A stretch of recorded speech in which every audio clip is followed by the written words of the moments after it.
नमस्कार दोस्तों, कैसे हैं आप सब। आज मैं आपको सुनाऊंगी बैसाख माह में सुनने वाली बांदरी की कहानी। बैसाख माह में इस कहानी के सुनने का विशेष महत्व है। तो आइए शुरू करते हैं। एक राजा था, वह बैसाख माह में प्रतिदिन ब्रह्म मुहूर्त में उठकर गंगा जी में स्नान करता था। राजा का आदेश था कि मुझसे पहले गंगा जी में कोई भी स्नान नहीं करेगा। राजा जब गंगा जी में स्नान करने जाते तो उन्हें प्रतिदिन शांत जल के स्थान पर हिलता हुआ हलचल युक्त जल दिखाई देता था। तो राजा को संदेह हुआ कि निश्चय ही मुझसे पहले कोई प्रतिदिन गंगा जी में स्नान करता है। अतः राजा ने नदी के तट पर पहरेदार बैठा दिए। गंगा जी के तट पर एक वृक्ष था, उस पर एक बंदरिया रहती थी। वह प्रतिदिन राजा के स्नान करने से पूर्व स्नान करके वृक्ष पर बैठ जाती थी। इस प्रकार होते होते पूरे बैसाख माह व्यतीत हो गया, किंतु अंतिम दिन राजा के पहरेदार ने यह देख लिया और उस बंदरिया को पकड़कर राजा के पास ले गए और कहा कि यह बंदरिया आपसे पूर्व गंगा जी में स्नान करती है। उधर राजा की प्रतिज्ञा थी कि यदि कोई स्त्री मुझसे पूर्व स्नान करती होगी तो मैं उससे विवाह करूंगा।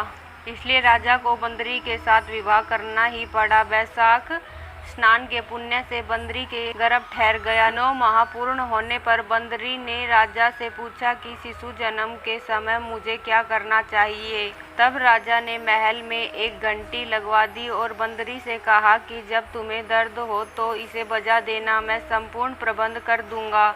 राजा की अन्य रानियां भी थी जिन्हें कोई संतान नहीं थी, अतः बंदरी को गर्भ है यह समाचार जानकर अन्य रानियां मन ही मन उनसे ईर्ष्या करने लगी और भावी संतान का नाश करने हेतु विभिन्न योजनाएं बनाने लगी। घंटी लगी देखकर एक रानी ने बंदरी से इसका कारण पूछा। बंदरी ने संपूर्ण वृत्तांत बता दिया।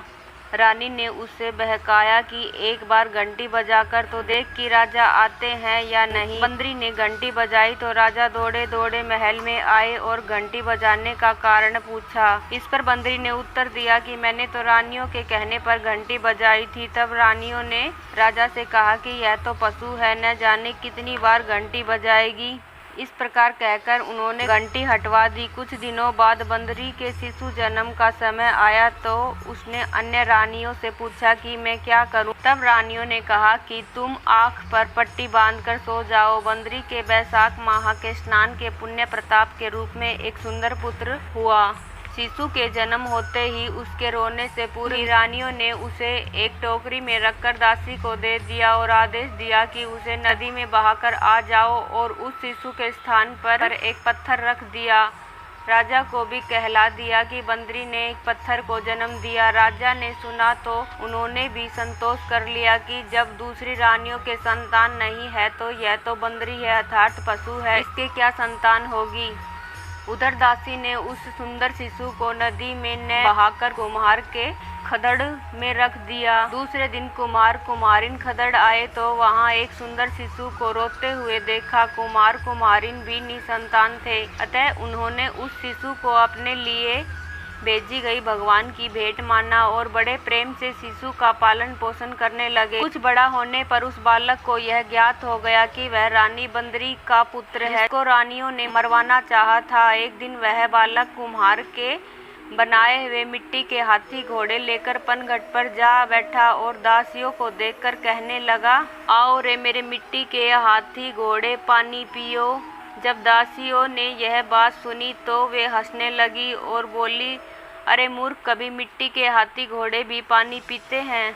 इस पर उसने कहा कि कभी बंदरी के भी पत्थर जन्म लेता है। उस बालक की यह बात दासियों ने जाकर महल में कही। तब रानियों ने दूसरे दिन विष मिलाकर लड्डू भेज दिए। ईश्वर की कृपा से वे लड्डू गोंद और बादाम के हो गए और उन लड्डुओं को खाने से उस लड़के की मृत्यु नहीं हुई। यह समाचार दासी ने रानी को कहा और रानी ने राजा को कहकर कुम्हार को देश निकाला दिलवा दिया। कुम्हार वन में रहने लगा। तत्पश्चात जब अगले वर्ष चैत्र माह में माता गणगौरी के पूजन का दिन आया तो वह बंदरी का पुत्र 108 करवे और 108 8 गोली लेकर तथा घड़े में पानी भरकर बगीचे के बाहर बैठ गया। उधर राजा की और साहूकार की पुत्रियां गणगौर बनाने के लिए मिट्टी लेने के लिए आई तथा बगीचे में खेलने और झूला झूलने लगी। इस कारण कुछ समय बाद प्यास लगी, तब उन्होंने उस बंदरी के पुत्र से जल पिलाने के लिए कहा तो उस युवक ने उत्तर दिया कि मेरे पास एक गोली है,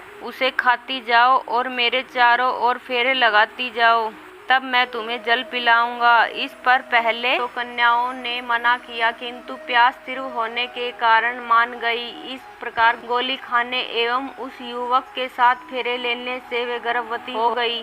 बाद में जब उनके माता पिता को वह वृत्तांत ज्ञात हुआ तो वह सभी कुम्हार के पास गए और संपूर्ण वृत्तांत सुनाया तथा कहा कि तेरे पुत्र ने हमारी इन कन्याओं से विवाह किया है, अब तू इन्हें अपने घर में रख। तब कुम्हार ने निर्धन होने के कारण असमर्थता व्यक्त की और कन्याओं के माता पिता ने बहुत सारा धन देकर अपनी कन्याओं को कुम्हार के घर विदा किया और कुम्हार के घर 108 भवें आ गई और कालांतर में उन्हें 108 ही पोते हो गए। तत्पश्चात एक ही दिन कुम्हार के पुत्र ने अपने पिता से कहा कि 108 भवें और 108 पोते, अतः अब हम समस्त नगरी को भोजन हेतु निमंत्रण देंगे। कुम्हार ने राजा के महल में भी भोज हेतु बुलावा दिया। राजा के यहाँ से रानी बंदरी के अतिरिक्त सब भोजन हेतु पधारे। तब राजकुमार राजा की आज्ञा लेकर रानी बंदरी को लेने रथ पालकी लेकर गया और सभा में सबसे ऊपर शरण आसन पर उसे बिठाया। राजकुमार ने अपनी सभी पत्नियों को समझा दिया कि बंदरी मुझे जन्म देने वाली माता है, अतः एक एक बहू रानी बंदरी के चरण स्पर्श करती गई और एक एक सोने का सिक्का और पोते को गोद में देती गई। जब राजा और अन्य रानियों ने यह सब देखा तो कुमार के पुत्र से इसका कारण पूछा। रानियों को तो संदेह होने लगा कि यह अवश्य ही बंदरी का पुत्र है, इसलिए रानियां रूठकर राजा को कहने लगी कि कुम्हार के पुत्र ने हमारा अपमान किया है और बंदरी का सम्मान किया है, अतः हम लौटकर जा रही हैं। इधर राजा को पुत्र के जन्म का संपूर्ण रहस्य ज्ञात हो गया था, इसलिए उन्होंने रानियों को देश निकाला दे दिया और सभी पुत्र वधुओं एवं पौत्रों को लेकर महल में आया। राजकुमार का राज तिलक हुआ। कुम्हार कुम्हारिन को राजकुमार ने महल में रहने के लिए निवेदन किया, किंतु वे नहीं माने। तब राजा ने उन्हें ढेर सारा धन दिया। अतः बैसाख स्नान का इतना महात्म्य है तो सबको बैसाख स्नान करना चाहिए। बंदरी ने बैसाख स्नान किया तो उसे राजा का राज्य, पुत्र पौत्र आदि प्राप्त हुए। हे ईश्वर, जैसे बंदरी को पुण्य मिला उसी प्रकार हमें भी पुण्य देना। तो दोस्तों, आपको ये कहानी कैसी लगी? अगर अच्छी लगी हो तो कमेंट में लिखकर ज़रूर बताइए और मेरे चैनल को सब्सक्राइब कर लीजिए ताकि अगली वीडियो की नोटिफिकेशन मिल जाए। धन्यवाद दोस्तों।